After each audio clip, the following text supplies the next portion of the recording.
அதாவது பல கருப்பையா தான் ஒரு தடவை ஸ்டேஜ்ல பேசும்போது சொன்னார், கெட்டு போறதுக்கு ஏயா நீ வயசாகிற வரைக்கும் காத்திருக்கணும், கெட்டு போறதுன்னு முடிவு பண்ணிட்டா சின்ன வயசுல கெட்டு போய் தொலைய வேண்டியதானே. அது ரொம்ப அர்த்தமுள்ள வார்த்தை. அந்த மாதிரி கமலஹாசன் அவர்கள் வந்து இத்தனை வருஷம் படத்துல நடிச்சு ஒரு அரசியல் கட்சி ஆரம்பிச்சு டிவியை உடைச்சு என்னென்னமோ டிராமா பண்ணி இந்த ஒத்த ராஜ்யசபா சீட்டுக்காகவா இவ்வளவு டிராமா? செயற்குழு பொதுக்குழு எல்லாமே கூட்டி பார்த்தீங்கன்னா அதில் நானே சொன்னேன், அன்னைக்கு 12 லட்சம் வாக்கு இருந்துச்சு, இன்னைக்கு ஒரு கமலஹாசனுக்கு ஒரு 12 வாக்கு இருக்குமா அப்படின்னு. கடைசியில் அந்த கூட்டத்தை நான் தலை எண்ணி பார்த்தேன். அவர் அந்த ஸ்டேஜில் உட்காந்துருக்கிற ஒரு ஆள் நிற்கிறாரு, அவர் கூட சேர்ந்து 14 பேர், கமலஹாசனோட சேர்ந்து ஒரு 15 பேர், ஒரு 15 ஓட்டு இருக்குது இன்னைக்கு அவர் கையில். அப்ப அதிமுகனால நம்ம எம்பியா இன்னைக்கு உட்கார்ந்து இருக்கிறமே, பாரதிய ஜனதா கூட போலாமா கொஞ்ச நாச்சுக்கு ஒரு அடிப்படை எத்திக்ஸ் இருந்துருந்துச்சா அவர் போயிருப்பாரா? இல்ல அதிமுகனால தான் நான் இதை வந்து வாங்கினேன், அதனால நான் இதை ரிசைன் பண்றேன்னு பண்ணிருந்தீங்கன்னா மானஸ்தான். இதுக்கப்புறமும் எடப்பாடி ஏமாந்து அண்ணா பாட்டாளி மக்கள் கட்சி கூப்பிட்டு ஒரு எம்பி சீட் கொடுப்பாரு நீங்க நினைக்கிறீங்களா? கொள்கை எதிரி பாரதிய ஜனதான்னு சொன்னதுக்கு அப்புறம் இன்னைக்கு அதிமுக பாரதிய ஜனதா கூட கூட்டணியில விஜய் போனாருன்னா அது விஜய்க்கு பேக் ஃபயர் ஆயிடும், பெரிய பேக் ஃபயர். சோ அந்த வாக்குகள் பூராமே வந்து வேற எங்களுக்கு டிரான்ஸ்ஃபர் ஆயிரும். குறிப்பா நாம் தமிழர் சீமானுக்கு அந்த டிரான்ஸ்ஃபர் ஆயிடலாம். அவர் அந்த மாதிரி அங்க போய் நின்னாருன்னா மக்கள் வந்து அதை ஏத்துக்க மாட்டாங்க. ஒரு மாற்று அரசியல் சக்தியா தான் இன்னைக்கு மக்கள் பார்த்துக்கிட்டு இருக்காங்க விஜய். ஸோ சீமான ஒரு ஆல்டர்னேட்டிவா இன்னைக்கு ஃபோர்ஸா இருக்காரு, அதே மாதிரி விஜயும் தான் அந்த ஆல்டர்னேட்டிவ் ஃபோர்ஸா மற்றவங்க பாக்குறாங்க. ஸோ அப்படி இருக்கும்போது இவர் அங்க போயிட்டு ஒரு பாரதிய ஜனதா கொள்கை எதிரின்னு சொன்னதுக்கு அப்புறம் அந்த கூட்டணியில போய் சேர்ந்தாருன்னா விஜயனுடைய நம்பிக்கை போயிடும். அந்த நம்பிக்கை இழக்கிற காரணமா அவருடைய வாக்கு பூரா பெருவாரியான வாக்கு வந்து நாம் தமிழருக்கு டிரான்ஸ்ஃபர் ஆயிடும். இன்னைக்கு வரைக்கும் சீமானுடைய ப்ரூவ் பண்ண ஓட்டு வந்து 8.1% இருக்கு, அங்கீகரிக்கப்பட்ட கட்சியா இருக்காரு, பர்மனன்ட் சிம்பலும் வந்துருது. இப்ப விஜய் அவர்களுக்கும் வந்து பாத்தீங்கன்னாக்கா இன்னைக்கு வரைக்கும் நிறைய பேர் சொல்லுவாங்க அவர் வந்து ஓட்டு வங்கி நிரூபிக்கல, அதனால அவர் ஜீரோன்னு. எனக்கு அதுல உடன்பாடு இல்லை. அதனாலதான் நானே என்ன சொல்றேன், இன்னைக்கு தேதியில வந்து இன்னைக்கு எலெக்ஷன் கூட ஒரு 10 to 15% சர்வசாதாரணமா விஜய்க்கு எடுக்கக்கூடிய 10 to 15%. காரணம் என்னன்னா, இமன்ட்ட தனிப்பட்ட முறையில் நீங்க போய் கேட்டீங்கன்னா கூட, அண்ணே நீங்க 2026ல நீங்க சிஎம் ஆயிருவீங்களான்னு அவர் வெளியே பேசினா கூட உங்களுக்கு தனியா சொல்லுவாரு.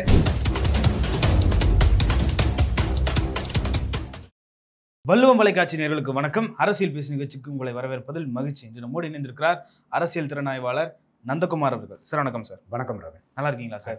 நீங்க எப்படி இருக்கீங்க? நல்லா இருக்கேன் சார். மாநிலங்களவை தேர்தல் வந்து ஜூன் 19 நடக்குது. இந்த தேர்தல் வந்து கூட்டணியை முடிவு செய்யுமா அப்படின்றது ஒரு பெரிய கேள்வியா இருக்கு. அதிமுக தரப்புல இருந்து 2 சீட்டுகள் வந்து மாநிலங்களவையில் இருக்குது, திமுக தரப்புல இருந்து 4 சீட்டுகள் இருக்கு. கமலஹாசனுக்கு சீட்டு கொடுப்பாங்களா, வைகோக்கு சீட்டு கொடுப்பாங்களா, அதே போல அதிமுக தரப்புல இருந்து இந்த அன்புமணிக்கோ இல்ல தேமுதிகவுக்கோ கொடுத்து கூட்டணிக்குள்ள இழுப்பாங்களா அப்படின்ற ஒரு கேள்வி வந்து எல்லார் மத்தியிலும் இருந்திருக்கு. கூட்டணியை முடிவு செய்யுமா மாநிலங்களவை தேர்தல்?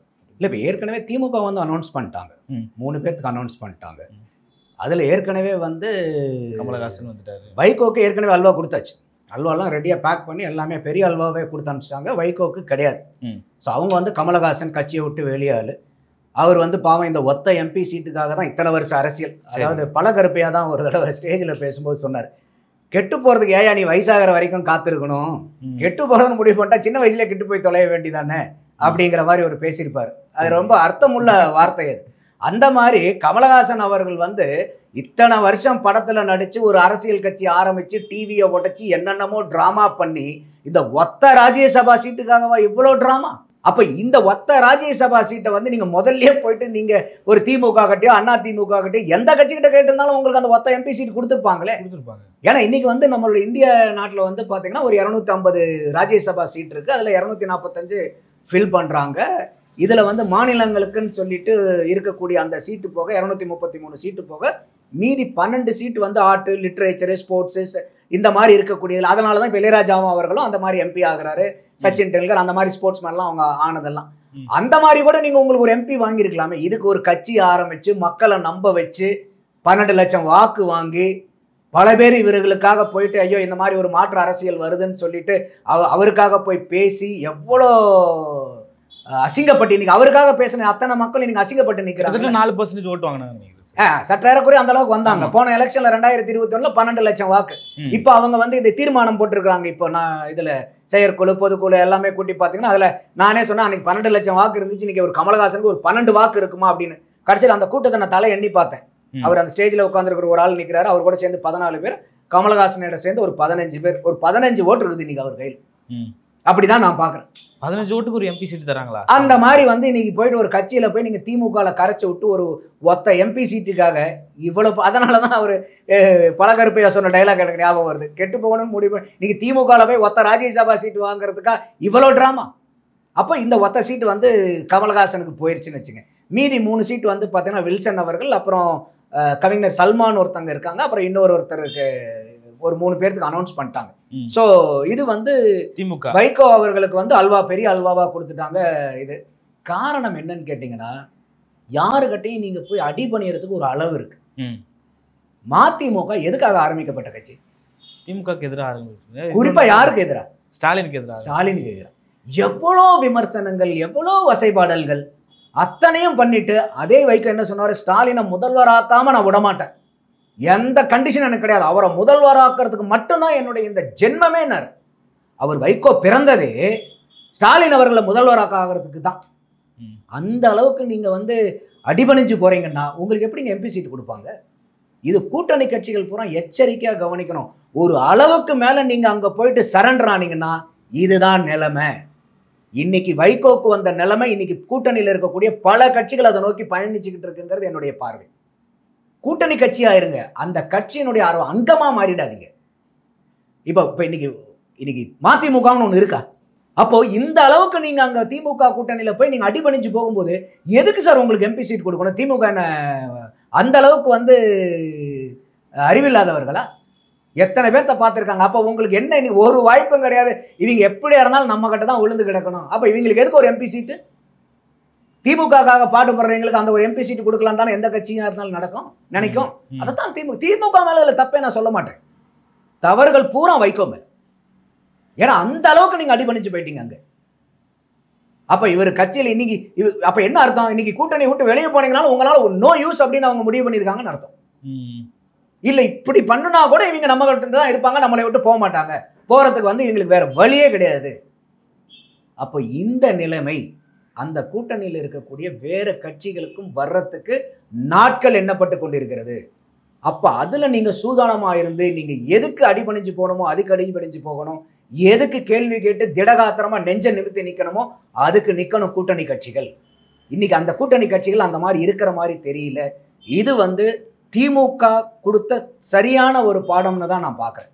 கூட்டணி கட்சிகள் இப்பனாச்சும் இந்த பாடத்துல இருந்து படிப்பாங்களான்னு எனக்கு தெரியல. புரியுது. திமுகல இருந்து அது முடிஞ்சிருச்சுன்னு சொல்லலாம். இப்போ அதிமுக தரப்புல வந்து இந்த ராஜ்யசபா சீட்டு தான் கூட்டணியே முடிவு பண்ணும் அப்படின்ற மாதிரி ஒரு பேசு பொருளா இருக்கு. அன்புமணியோ இல்ல தேமுதிகவினுடைய பிரேமலதா அவர்களோ வந்து இந்த சீட்டை எதிர்பார்த்துட்டு காத்துட்டு இருக்காங்க. அதுக்கு வாய்ப்பே இல்லை. சீமான் பாசில சொல்லணும்னா வாய்ப்பு இல்லை ராஜா அப்படிங்கிற மாதிரி தான். காரணம் என்னன்னு கேட்டீங்கன்னா, இதே அன்புமணிக்கு இன்னைக்கு யாருடைய சீட்ல எம்பியா இருக்கிறாரு? ராஜ்யசபா எம்பியா அதிமுக சீட்ல தான் இருக்காரு. ஆனா போன எலெக்ஷன்ல யாரு கூட கூட்டணிக்கு போனாரு? பாஜகவோட போனாரு. அப்ப அதிமுகனால நம்ம எம்பியா இன்னைக்கு உட்கார்ந்து இருக்கிறமே, பாரதிய ஜனதா கூட போலாமா? கொஞ்ச நாச்சுக்கு ஒரு அடிப்படை எத்திக்ஸ் இருந்துருந்துச்சா அவர் போயிருப்பாரா? இல்லைன்னா என்ன அப்படியே கூட நீங்க போயுங்க, இல்ல அதிமுகனால தான் நான் இதை வந்து வாங்கினேன், அதனால நான் இதை ரிசைன் பண்றேன்னு பண்ணிருந்தீங்கன்னா மானஸ்தேன். பதவி அதிமுக கொடுக்கற பதவி வேணும். ஆனா நீங்க பயணிக்கிறது இன்னொரு கூட்டணி இல்லைன்னா இதுக்கப்புறமும் எடப்பாடி ஏமாந்து அண்ணா பாட்டாளி மக்கள் கட்சி கூப்பிட்டு ஒரு எம்பி சீட் கொடுப்பாரு நீங்க நினைக்கிறீங்களா? நடக்குமா? இது வாய்ப்பே கிடையாது. அதே மாதிரி இன்னைக்கு வந்து பிரேமலதா அவர்களையும் எடுத்துக்கங்க. எம்பி சீட்டு நான் கொடுத்தானா சொன்னானா அப்படின்னு கேட்கிறாரு எடப்பாடி அவர்கள். ஆமா, சொல்லியிருந்தா அந்த மாதிரி பொது வெளியில கேட்கறதுக்கு எடப்பாடி அவர்களுக்கே தைரியம் வந்திருக்காது. யாரோ சொல்றதை வச்சு கேட்குறீங்க, நான் சொன்னேனா சீட்டு கொடுக்குறேன்னு சொன்னானா அப்படின்ட்டு. அப்போ அந்த டைலாக் வந்ததுக்கு அப்புறம் பிரேமலதா அவர்களுடைய அடுத்த மூணு பிரஸ் மீட்ல பார்க்கும்போது பூரா திமுகவை சப்போர்ட் பண்ணி பேசினாங்க. ஆமா, இது கூட்டணி தர்மமா? வெறும் 0.4% இருந்தீங்க 2021 தேர்தலில். யாரு? தேமுதிக. விஜயகாந்த் அவ்வளோ பெரிய மனிதர், அவர் மேல எனக்கு பெரிய மரியாதை உண்டு. இன்னைக்கு தமிழ்நாடு பார்த்த ஒரு சிறந்த அரசியல்வாதி, சிறந்த தனி மனிதன் யாருன்னா விஜயகாந்த் அவர்கள் தான். அப்பேற்பட்ட மனிதன் சார்ந்த கட்சி 2021 வாங்கின 11% போனாங்க தனியா நின்று. வெறும் 0.4%. புரிஞ்சுக்கங்க, 1%, 0.5% கூட கிடையாது. வெறும் 0.4% தான் உங்களுடைய வாக்கு 2021. அதிமுக கூட இந்த தடவை கூட்டணி நின்று இன்னைக்கு வந்து சற்றேறக்குறைய 2.5% வந்து இன்னைக்கு வாக்கு வாங்கியிருக்கீங்க. நல்லா கவனிக்கணும் அது. அப்போ நீங்க அதிமுகனால பலனடைஞ்ச கட்சி. அப்போ நீங்க இன்னைக்கு அதே மாதிரி எதிர்கட்சி தலைவரா வந்து விஜயகாந்த் உட்கார்ந்தது யார் கூட கூட்டணியில இருந்து? அதிமுக கூட கூட்டணியில இருந்து. அப்ப இத்தனையே நீங்க அந்த கட்சியினால நீங்க பலன் அடைஞ்சிருக்கீங்க. அப்போ இன்னைக்கு வந்து நான் சொன்னான்னு கேட்ட ஒரு கேள்விக்காகவே அடுத்த 3 பிரஸ் மீட்ல வந்து நீங்க திமுகவுக்கு சப்போர்ட் பண்ணி பேசுறீங்கன்னா இந்த மாதிரி ஆட்களை நம்பி இன்னைக்கு எடப்பாடி பழனிசாமி அவர்கள் வந்து இல்ல உங்களுக்கு ஒரு எம்பி சீட்டு கொடுக்குறேன் வாங்கன்னு கூப்பிட்டு கொடுப்பாருன்னு நீங்க நினைக்கிறீங்களா? நம்ம அதுக்கு அவங்களுக்கு கொடுக்க வேண்டாங்கிறது நம்மளுடைய எண்ணம் இல்லை. நம்ம வந்து ஒரு விமர்சகரா பாக்குறோம், வெளியே இருந்து நம்ம வந்து பொதுப்படையா பேசுறோம். நம்ம இது எடப்பாடி அவர்களை பத்தி பல விமர்சனங்களையும் நம்ம வைக்கிறோம். ஆனா இந்த மாதிரி வந்து ஒரு நம்பிக்கை டிபெண்டபிலிட்டி இல்லாத ஒரு ஆட்களுக்கு வந்து அந்த 2 எம்பி சீட்டை தூக்கி எடப்பாடி கொடுக்கணும்னு நினைக்கிறீங்களா? அந்த எம்பி சீட் என்ன அவ்வளவு வந்து ஒரு மதிப்பற்ற எம்பி சீட்டா?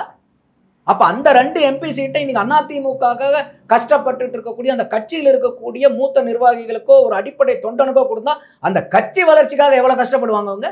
புரியுது. அப்ப இதெல்லாம் பார்க்கணும்ல. அப்போ என்னைய பொறுத்த வரைக்கும் வந்து பாத்தீங்கன்னா அதிமுக இந்த 2 எம்பி சீட்டுகளை வந்து அவங்க கட்சிக்காரங்களுக்கு கொடுப்பாங்கிறதா என்னுடைய பார்வை. அதுக்காக தான் இந்த காரணத்தை வைக்கிறேன். அப்போ நீங்க வந்து ஒரு கூட்டணி அமைக்கும் போது அப்ப வந்து இல்ல நாங்க வரப்போற இதுல வந்து உங்களுக்கு எம்பி சீட் கொடுக்குறோம் அப்படின்னு பேசுறது வேற. இப்ப அதை தான் கமலஹாசன் பேசினாங்க. ஆமா, டிஎம்கே பேசினாங்க. நீங்க இப்ப எனக்கு வந்து எந்த சீட்டும் கொடுக்க மாட்டோம், நீங்க வாங்க எம்பி சீட்டும் ஒண்ணு தரோம். அந்த ஒத்த எம்பி சீட்டுக்கு தான் அவர் போய் அங்க ஜோதியில ஐக்கியமானார். இப்ப வந்து நாங்க எம்பி சீட்டு கொடுத்தாதான் கூட்டணிக்கே வருவோங்கிறதுக்கு ஒரு கட்சி கேட்கறது நியாயமான கேள்வியா? அது சொல்லுங்க, நீங்க நியாயமான கேள்வியா? புரியுது இல்ல? அப்படிதான் உங்களுக்கு கொடுக்கணும்னா இன்னைக்கு அதிமுக பாரதிய ஜனதா கூட்டணி அனௌன்ஸ் பண்ண உடனே இப்ப பாட்டாளி மக்கள் கட்சியோ இன்னைக்கு தேமுதிகவோ ஆமா நாங்களும் இந்த கூட்டணியில தான் இருக்கிறோம் இன்னைக்கு வரைக்கும் ஏதாவது அனௌன்ஸ் பண்ணிருக்காங்களா? இல்ல, பண்ணல. அப்போ நீங்க உங்களுடைய சந்தர்ப்பவாத அரசியல நீங்க எப்ப எந்த மாதிரி எந்த இடத்துல பகடையை உருட்டணும் நீங்க உட்கார்ந்துட்டு இருக்கும்போது அதே பகடையை உருட்டுறதுக்கு எடப்பாடிக்கு தெரியாதா? உங்களுடைய அரசியல் அனுபவத்தை விட எடப்பாடியினுடைய அரசியல் அனுபவம் ஜாஸ்தி தானே. 72 வயசு. ஆமா. பிரேமலதா அவர்களுக்கு எத்தனை வயசு? அன்புமணி ராமதாஸ்க்கு எத்தனை வயசு? அவருடைய எடப்பாடியாரனுடைய அரசியல் அனுபவம் அவங்களுக்கு இருக்குமா? அப்போ இதையெல்லாம் அவங்க கவனிக்கணும். அப்போ சும்மா வந்து போற போக்கில் வந்து இன்னைக்கு தமிழ்நாட்டில் வந்து பார்த்தீங்கன்னா 18 ராஜ்யசபா சீட்டு தான். அந்த 18 ராஜ்யசபா சீட்டில் வந்துட்டு டக்குன்னு எங்களுக்கு ஒன்று தூக்கி கொடுங்கன்னா அவ்வளோ சுலபமானதா? அது எவ்வளோ பெரிய விஷயம் இல்லையா? இப்போ உங்களுக்கு ராஜ்யசபா சீட் எப்படி தேர்ந்தெடுப்பாங்கன்னு தெரியும் இல்லையா? அதாவது வந்து சிங்கிள் டிரான்ஸ்ஃபர் ஓட்டு. இன்னைக்கு வந்து பார்த்தீங்கன்னா மொத்தமாக நம்மளுடைய எம்எல்ஏக்கள் எத்தனை? 234 எம்எல்ஏக்கள். இந்த ராஜ்யசபா சீட்டுங்கிறது வந்து பாத்தீங்கன்னாக்கா 3ல் ஒரு பகுதி வந்து 2 வருஷத்துக்கு ஒரு தடவை காலியாகும். ஆனா அப்ப பார்க்கும்போது இது வந்து கண்டினியூஸா எவ்ரி 2 இயர்ஸ் வந்து 1/3 ஆஃப் த பீப்புள் வந்து சர்ன் ஆகிட்டே இருப்பாங்க. ஏன்னா அவங்களுக்கு வந்து 6 வருஷம்.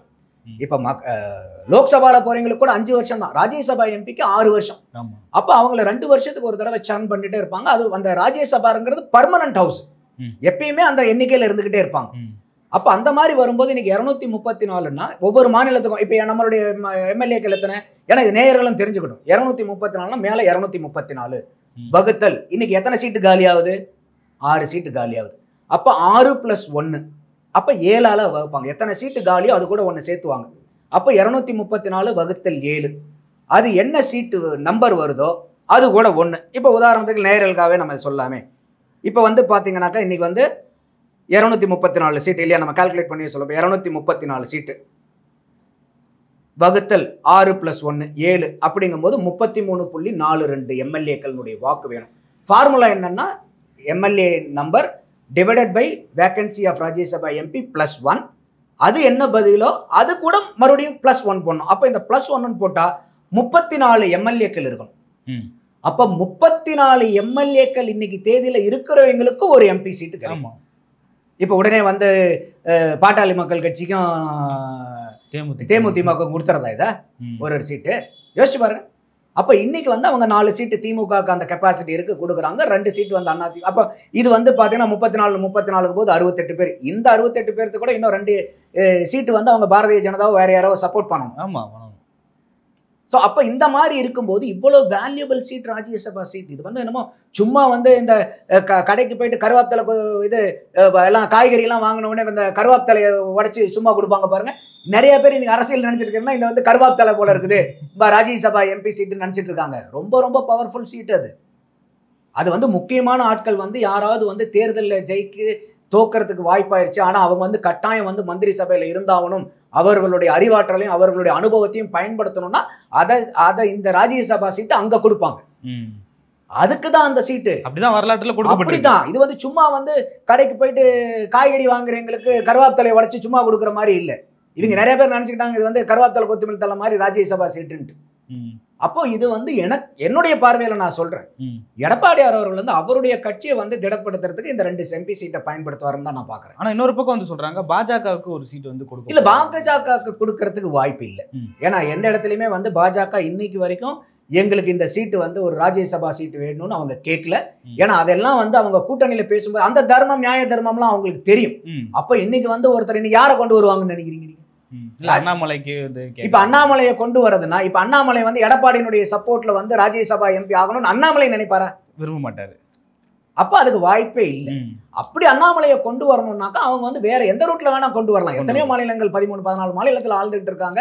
அவங்களுக்கு எத்தனையோ எம்எல்ஏக்கள் இருக்கு. எங்க இருந்து வேணா அவங்க விரும்புற ஆட்களை கொண்டு வரலாம். அப்ப இந்த 2 எம்பி சீட்டுக்கு வந்து அவங்க பிரஷர் கொடுக்க மாட்டாங்க பாரதிய ஜனதாங்கிறது என்னுடைய பார்வை. அப்போ இந்த மாநிலங்களவை தேர்தல் வந்து கூட்டணியை முடிவு செய்யறதுக்கான ஒரு இதுக்கு வாய்ப்பே கிடையாது. நீங்க கூட்டணிங்கிறது வந்து வரப்போற எம்எல்ஏ தேர்தலுக்கு.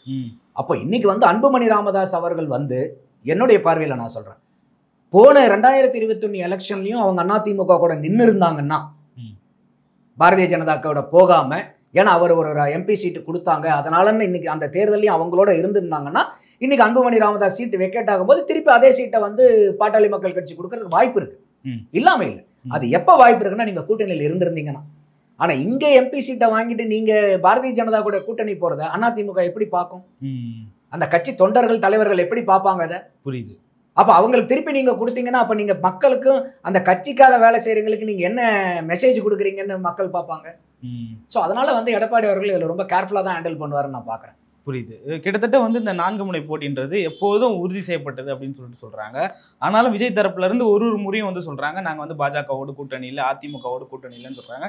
இப்போ சமீபத்தில் டெல்லிக்கு போயிட்டு வந்த முதல்வரை வந்து விஜய் விமர்சிச்சிருக்காரு. விமர்சிக்கும் போது வந்து பாசிச பாஜக திமுக வந்து இந்த மாதிரி சரணடைஞ்சிட்டாங்க அப்படின்னு சொல்லிட்டு 2 கூட்டணி கட்சிகளுமே விமர்சிச்சிருக்காரு. அப்போ அவரோட ஸ்டாண்டை வந்து தெளிவுபடுத்திட்டாரா, நான் வந்து தனியாக தான் நிற்க போறேன் அப்படின்ற ஸ்டாண்ட்? ஆமாம், விஜய் அவர்கள் வந்து ஸ்டாண்டு கிளியர் என்னன்னா, அவர் வந்து இன்னைக்கு தேதி வரைக்கும் அதிமுக கூடயோ திமுக கூடயோ பாரதிய ஜனதா கூடயோ கூட்டணி இல்லைன்னு சொல்லி அதிமுக கூடயோ கூட்டணி இல்லைன்னு அவர் சொல்லிட்டு இருக்காரு. அது போறது இன்னொரு என்ன சொல்றாங்கன்னா, நாங்க கூட்டணி எப்படிங்கிறது டிசம்பர் மாசத்துல தான் தெரியுங்கிற ஒரு வார்த்தையும் சொல்றாங்க. ஆனா கட்டாயமா அவங்க வந்து எப்படி போவாங்கிறது தெரியல. ஏன்னா அவங்க வந்து இன்னைக்கு கொள்கை எதிரி பாரதிய ஜனதான்னு சொன்னதுக்கு அப்புறம் இன்னைக்கு அதிமுக பாரதிய ஜனதா கூட கூட்டணியில விஜய் போனாருன்னா அது விஜய்க்கு பேக் ஃபயர் ஆயிடும், பெரிய பேக் ஃபயர் ஆகும். ஸோ அந்த வாக்குகள் பூராமே வந்து வேற எங்களுக்கு டிரான்ஸ்ஃபர் ஆயிரும். குறிப்பா நாம் தமிழர் சீமானுக்கு அந்த டிரான்ஸ்ஃபர் ஆயிடலாம். அவர் அந்த மாதிரி அங்க போய் நின்னாருன்னா மக்கள் வந்து அதை ஏத்துக்க மாட்டாங்க. ஏன்னா அவரை வந்து ஒரு மாற்று அரசியல் சக்தியா தான் இன்னைக்கு மக்கள் பார்த்துக்கிட்டு இருக்காங்க விஜய். ஸோ சீமான ஒரு ஆல்டர்னேட்டிவா இன்னைக்கு ஃபோர்ஸா இருக்காரு. அதே மாதிரி விஜயும் தான் அந்த ஆல்டர்னேட்டிவ் ஃபோர்ஸா மற்றவங்க பாக்குறாங்க. ஸோ அப்படி இருக்கும்போது இவர் அங்க போயிட்டு ஒரு பாரதிய ஜனதா கொள்கை எதிரின்னு சொன்னதுக்கு அப்புறம் அந்த கூட்டணியில போய் சேர்ந்தாருன்னா விஜயனுடைய நம்பிக்கை போயிடும். அந்த நம்பிக்கை இழக்கிற காரணமா அவருடைய வாக்கு பூரா பெருவாரியான வாக்கு வந்து நாம் தமிழருக்கு டிரான்ஸ்ஃபர் ஆயிடும். ஸோ அந்த ரிஸ்கை வந்து விஜய் எடுக்க மாட்டாருன்னு பாக்குறேன் நான் என்னுடைய பார்வையில். ஸோ அவங்க சொல்ற மாதிரி டிசம்பர் வந்தாதான் தெரியும் எப்படின்னு. இப்போ உதாரணத்துக்கு வைகோ இங்க வந்து திடீர்னு அவருக்கு வந்து ஒரு எப்பயும் போல ஒரு வீர ஆவேசமா போட்டு எனக்கு கொடுக்கலையா அப்படின்னு சொல்லிட்டு ஒரு பழைய மாதிரி ஒரு ஃபோர்ஸ் வந்து இப்படிப்பட்ட ஒரு திமுக கூட்டணி நான் வெளியேறேன்னு சொல்லி வந்தா விஜய் கூட அவர் போறதுக்கு ஒரு வாய்ப்பு இருக்கலாம். அதே மாதிரி ஒரு அன்புமணி ராமதாஸ் அவங்க பாட்டாளி மக்கள் கட்சியும் வந்து இல்லை இந்த மாதிரி எங்களுக்கு ஆச்சா போச்சா எங்களுக்கு எம்பி சீட் கொடுக்கல, அது கொடுக்கல, இது கொடுக்கல அப்படின்னு சொன்னாலும் அவங்களுக்கு ஒரு விஜய் ஒரு ஆப்ஷனா இருக்கலாம். அதே மாதிரி தேமுதிகவும் ஒரு விஜய் ஒரு ஆப்ஷனா இருக்கலாம். ஸோ இதெல்லாம் வந்து பார்க்கணும். ஆனா இந்த மாதிரி ஏற்கனவே இருக்கக்கூடிய கட்சிகளுக்கு பல பிரச்சனைகள் இருக்கும், பல மொல்லைகள் இருக்கும். அப்ப அந்த மொல்லைகள் எல்லாம் தீர்க்கணும்னா நீங்க புதுசா கட்சிகளை போனீங்கன்னா ஏற்கனவே இருக்கிற மொல்லை பெரிய மொல்லையாயிரும், பெரிய பிரச்சனையா மாறிடும். அப்ப அந்த பிரச்சனைகளை சமாளிக்காகிறதுக்கு வேண்டிய நாச்சுக்கு நீங்க வந்து ஒரு கூட்டணியில் இருந்தாக வேண்டிய கட்டாயத்தில் இருப்பாங்க. ஸோ நிறைய இடத்துல வந்து டாட்ஸ் வச்சிருக்காங்க, அதை பூரா நம்ம கனெக்ட் பண்ணி பார்க்கணும். ஸோ அதனால வந்து டக்குன்னு உடனே துண்ட உதறி தோல்ல போடுற ஸ்டேஜ்ல யாருமே இல்லை. ஏன்னா அந்த அளவுக்கு அவங்க யாருமே கிளீன் ஸ்லேட்டா இல்லை.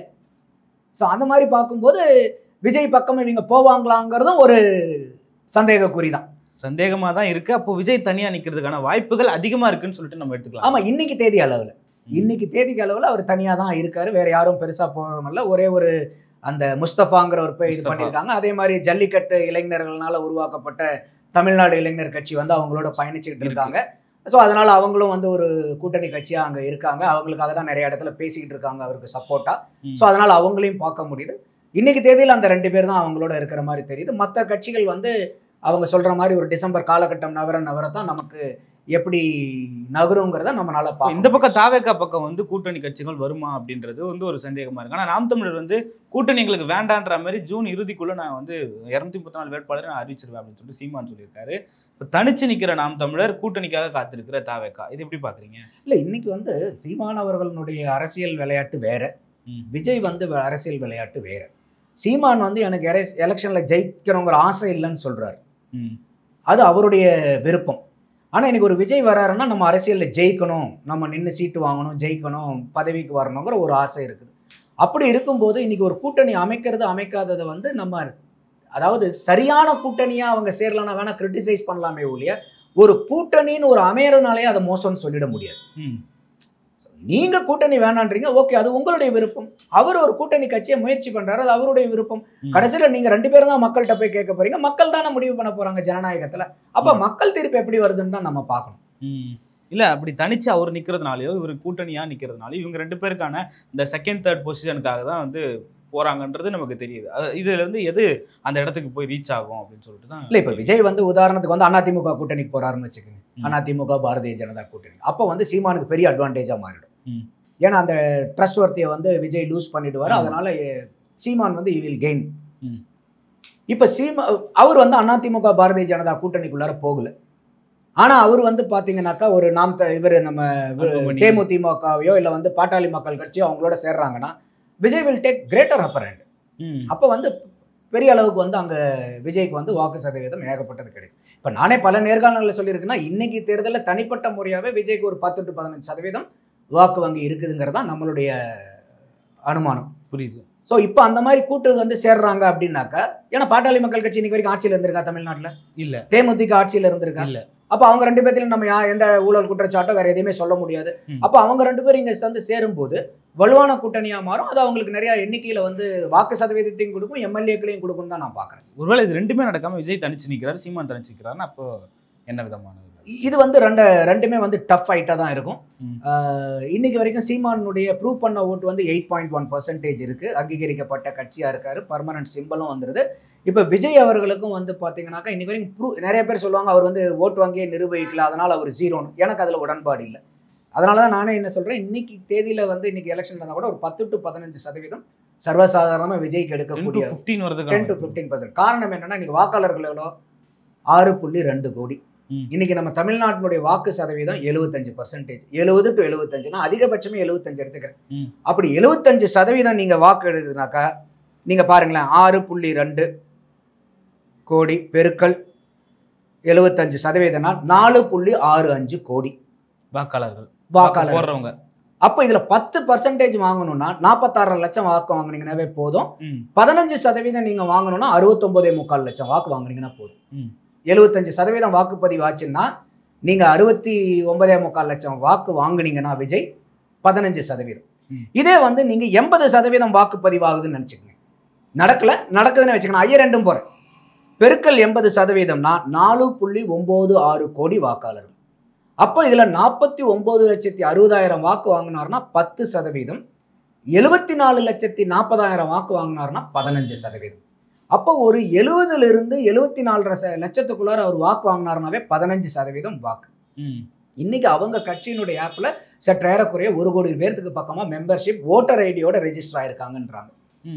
இன்னைக்கு விஜய்களுக்கு இருக்கக்கூடிய ரசிகர்களுடைய வயது உங்களுக்கு தெரியும், எல்லாம் சின்ன பசங்க, சின்ன இள வயதினர்கள் தான் ஜாஸ்தி. சின்ன பசங்கன்னா நான் அவங்கள குறைச்சி மதிப்பில்லை, இளம் வயதினர்கள்னு சொல்றேன். அப்ப அவங்களுக்கு வந்து பாத்தீங்கன்னா இன்னைக்கு அவருடைய பெரிய கூட்டம் வந்து கதாநாயகன், அவர் ரசிகர்கள் கூட்டம் ஜாஸ்தி.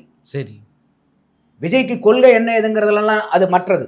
ஆனா விஜய வந்து தலைவான் கொண்டாடக்கூடிய கூட்டம் தான் பெருங்கூட்டம், ரசிகர்கள் கூட்டம். அப்ப இன்னைக்கு அந்த மாதிரி ஆள் வந்து இன்னைக்கு எலெக்ஷன்ல நிற்கும் போது அந்த மாதிரி இருக்கக்கூடிய ரசிகர்கள் இதுல வந்து யார் யார் என்னென்ன கொள்கைன்னு பார்த்து போட மாட்டாங்க. என் தலைவன் நிற்கிறான், என் தலைவன் வந்தா நாட்டுக்கு நல்லா செய்வாங்க.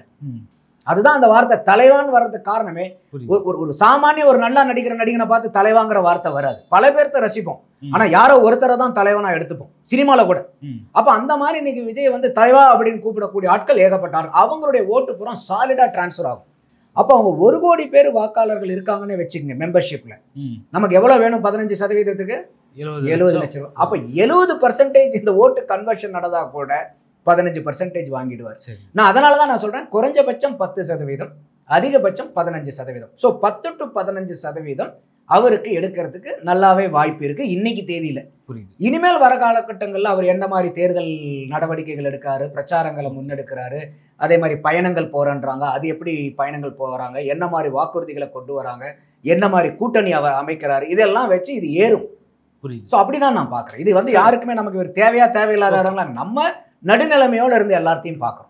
ஸோ சீமான் பொறுத்த வரைக்கும் அவர் வந்து ஓட் பர்சன்டேஜ்ன்றது வந்து நம்ம எடுத்துக்கலாம், அவரோட ஓட் பர்சன்டேஜ் 8 அந்த கிராஜுவலாக இன்க்ரீஸ் ஆகிறத நம்ம பார்த்துருக்கோம். ஆனால் விஜய்க்கு இந்த 15% ஓட் பர்சன்டேஜ்ன்றது எந்த விதத்தில் அவருக்கு யூசேஜை தரும் அப்படின்றது நமக்கு ஒரு கேள்வி. யாருக்கு?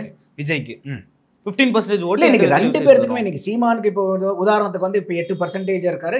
நான் பல நேர்காணல்களை சொல்லியிருக்கேன், போன எலெக்ஷன்ல வந்து விவசாய சின்னம் கிடைச்சிருந்தா அவர் 10 வாங்கியிருப்பார். இப்போ வந்து ஒரு அதீதமாக வந்து பார்த்தீங்கன்னாக்கா ஒரு 14-15% சீமான் மேலே போறாருன்னு வச்சுக்கோங்க. விஜயும் இன்னைக்கு இருக்கிற மாதிரி 15% இவங்க எடுத்தாங்கன்னா கூட பெரிய அளவுக்கு இவங்க 2 பேருக்குமே சீட் கிடைக்காது. புரியுது. சீமான் வந்து இந்த 15% ஓட் ஷேர் இன்க்ரீஸ் ஆனாலும் சீட் ஷேர் கிடைக்கிறது ரொம்ப கஷ்டம். புரியுது. சீமான் வந்து அந்த பர்சன்டேஜை நான் 31ல ப்ரூவ் பண்ணுவேன்னு சொல்லிட்டு மக்கள் மத்தியில் திரும்ப போவார். ஆனால் விஜய்க்கு அந்த 15% எந்த விதத்தில் யூசேஜ் தரும் 31ல அப்படின்னு நான் கேட்குறேன். இல்லை, தாராளமாக கொடுக்கும். இப்போ உதாரணத்துக்கு வந்து பார்த்தீங்கன்னாக்கா சிரஞ்சீவியினுடைய உதாரணத்தை நம்ம பார்த்தோம்னா, அவர் ஃபர்ஸ்ட் டைம்ல எலெக்ஷன் நிற்கிறார். பிரஜாராஜ்யான்னு நினைக்கிற அவருடைய கட்சி பேர். 16% வாக்கு வாங்குறார். 18 எம்எல்ஏ சீட்டு ஜெயிக்கிறார். 18 எம்எல்ஏ 16% வாக்குங்கிறது முத தேர்தலில் சாதாரண வெற்றியா மாபெரும் வெற்றியா? பெரிய வெற்றி தான், பெரிய வெற்றி. ஆனா இந்த வெற்றியை கூட அவர் கொண்டாட முடியாத அளவுக்கு சிரஞ்சீவியை சுற்றி இருக்கிறவங்க பூரா அவருக்கு காமிச்ச படம் என்னன்னா, தலைவா நீங்க தான் சீஃப் மினிஸ்டர், நீங்க தான் சீஃப் மினிஸ்டருங்க, ஆந்திரா பூரா நமக்கு தான் செல்வாக்கு, நம்ம தான் ஜெயிச்சு ஆட்சி அமைப்போன்னு அவரை கற்பனை உலகத்தில் கொண்டு போய் அவர் சிஎம்மாவே படம் பிடிச்சி காமிச்சிட்டாங்க. அப்போ இவருக்கு கிடைச்ச இந்த வெற்றியை கூட கொண்டாடக்கூடிய மனநிலை அவருக்கு இல்லாமல் போயிட்டு, ஐயோ நம்ம அரசியலில் தோத்துட்டோமே, நம்ம மக்களுக்கு நம்ம மேலே நம்பிக்கை இல்லையேன்னு சொல்லிட்டு திருப்பி கொண்டே காங்கிரஸ்லேயே கட்சியை கரைச்சிட்டு வெளியே போயிட்டார். இது யாருடைய தப்பு? கூட இருந்த ஆட்களுடைய தப்பு. கூட இருந்த ஆட்களுடைய தப்பு. சிரஞ்சீவியினுடைய தப்பும் இல்லை, மக்களுடைய தப்பும் இல்லை. புரியுது. அந்த மாதிரி இன்னைக்கு விஜயை சுற்றி இருக்கிறவங்க பூராமே என்ன ஒரு பிம்பத்தை கட்டமைச்சிட்டு இருக்காங்கன்னா, தலைவா நீங்க தான் சிஎம், இன்னைக்கு நமக்கு எவ்வளோ வாக்கு இருக்குது தெரியுங்களா, இன்னைக்கு எல்லாம் 30% இருக்குங்க, 40% எலெக்ஷன் முடிக்கிறதுக்குள்ளார எப்படினாலும் ஒரு 40-50% வந்துருவாங்க, 4 முனை போட்டிங்கிறனால நம்ம 30-35% வந்தாவே அடிச்சு ஸ்வீப் பண்ணிட்டு போயிடலாம், கவலையே படாதீங்க, நம்ம தான் முதல்வருங்கிற ஒரு பிம்பத்தை ஏற்படுத்தி வச்சிருக்காங்க. கடைசியாக கொடுத்த அறிக்கையில கூட அவர் அதை சொல்லியிருந்தாருங்க சார். அப்போ இது வந்து கள நிலவரம் புரியாம சொல்றது. அப்போ இன்னைக்கு விஜய் அவர்கள் வந்து ஒரு 15%-20% வாக்கு வங்கியில வாங்கினா கூட அது ஒரு மாபெரும் சாதனை. முதல் தேர்தல்ல மாபெரும் சாதனை, சாதாரண சாதனை இல்லை.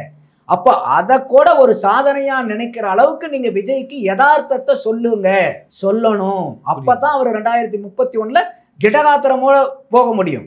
பாருங்க, முதல் தேர்தலே மக்கள் எங்களுக்கு இந்த அளவுக்கு ஆதரவு தெரிவிச்சிருக்காங்க போது அன்னைக்கு வந்து அவங்க வந்து வாக்கு வங்கி வச்சிருக்கிறீங்க, கூட்டணியை டிசைட் பண்ண முடியும், டிக்டேட் பண்ண முடியும்.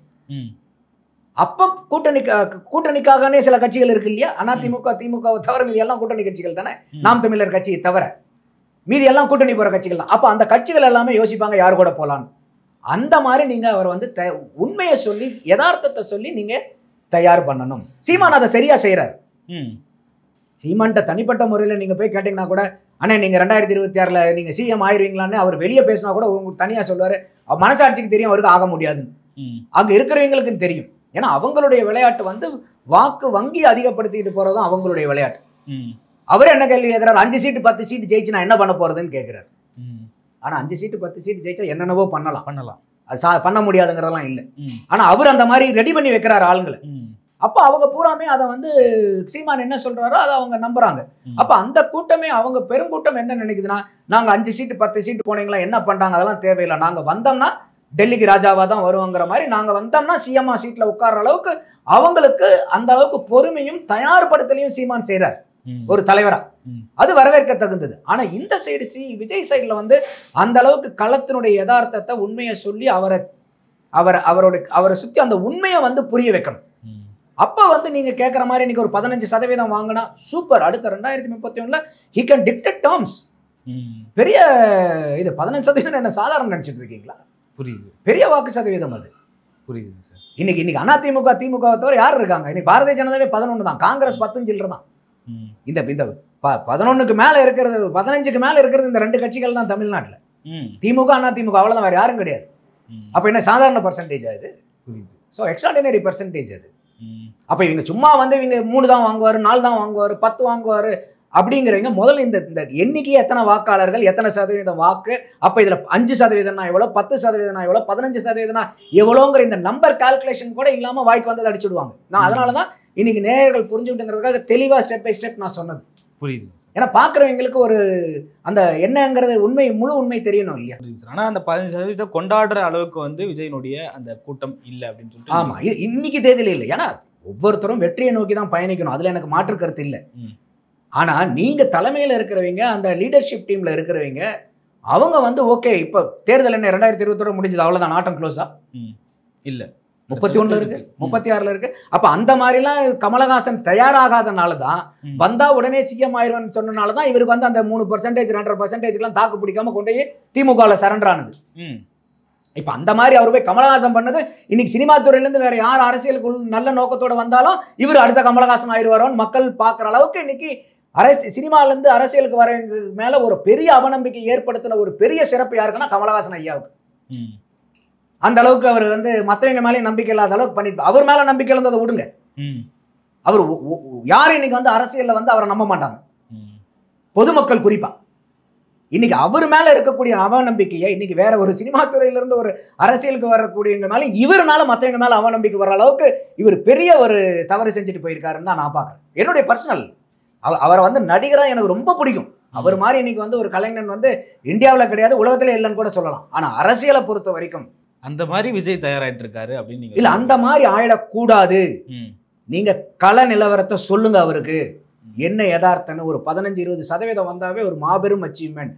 அப்ப அந்த மாதிரி நீங்க ரெடி ஆனீங்கன்னா அடுத்த தேர்தல் உத்வேகத்தோட ஓட முடியும். இல்லைன்னா என்ன ஆகும்னா உங்களுக்கு சோர்வு வந்துடும். அந்த சோர்வு முழக்கமே வந்து 26 நம்மளது 26 தப்பு இல்ல. நான் அதை தான் சொல்றேன், நீங்க விளையாடுறது ஜெயிக்கிறதுக்காக தான் விளையாடணும். ஆனாலும் உங்களுக்கு உண்மை நிலவரம் புரியணும். ஏன்னா நீங்க கூட இருக்கிறவங்க வந்து தோத்துட்டா நம்ம 31ல பாத்துக்கலாம்னு பேசுற தொண்டர்கள்ட்ட சொல்ல முடியும், அவன் எப்படி போய் வேலை பார்ப்பான்? சோ தொண்டர்கள் மத்தியில அந்த முழக்கங்கள் கரெக்ட். ஆனா அங்க சுத்தி இருக்கிறவங்களே அதை தான் பேசிக்கிட்டு இருக்காங்க, மேல இருக்கிறவங்களேங்கிறதா என்னுடைய பார்வை. அது வந்து சரியான அணுகுமுறை இல்லை. அது வந்து விஜயை வந்து டிசப்பாயின்மெண்ட் ஆக்கிடும், டிஜெக்ட் ஆக்கிடும், ஃப்ரஸ்ட்ரேஷனுக்கு உள்ளாயிடுவாரு. அப்ப என்ன ஒன்னா அப்புறம் என்னடா இது மக்கள் வந்து யாரும் லைக் பண்ணலையே என்னமோ, நம்ம தான் ஏதோ ஒரு பெரிய எதிர்பார்ப்புல வந்துட்டோமோன்னு சொல்லிட்டு ஒரு அவநம்பிக்கை வந்துடும் அவருக்கு. புரியுது. ஸோ அப்போ அது வந்து பார்த்தீங்கன்னா ஒரு மாற்று சக்தின்னு, ஏன்னா இன்னைக்கு தமிழ்நாட்டில் எல்லாருமே அரசியல் மாற்றத்தை எதிர்பார்க்குறாங்க. ஸோ அந்த மாதிரி இருக்கும்போது ஒரு மக்கள் மாற்றம் எல்லாருமே எப்பயுமே அந்த மாற்று சக்திக்கு வரவேற்பு தமிழகத்தில் கொடுத்துட்டு தான் இருக்காங்க. ஆனால் அந்த மாதிரி நாங்கள் மாற்றுன்னு சொல்லிட்டு வரீங்க, மக்களுடைய நம்பிக்கைக்கு தகுந்த மாதிரி நடக்கிறாங்களாங்கிறதா இன்னைக்கு கேள்வி. பொறுமை இருக்குதா, நடக்கிறாங்களா? இன்னைக்கு சீமான் படிப்படியாக வளர்ந்துட்டு வரதுக்கு காரணம் என்ன? அவர் அந்த நம்பிக்கையை கொடுக்குறாரு மக்கள்கிட்ட. அதனால மக்கள் நம்பி ஒவ்வொரு தேர்தலையும் வாக்களிக்கிறாங்க. அதனால அவங்களுடைய வாக்கு சதவீதம் அதிகரிக்குது. அப்படிதான் நம்ம பார்க்கணும். புரியுதுங்க சார். நடப்பு கால அரசியல் குறித்து விவாதித்ததுக்கு நன்றி. மற்றும் ஒரு கால சந்திப்பும். நன்றிங்க சார். நன்றி ராவி.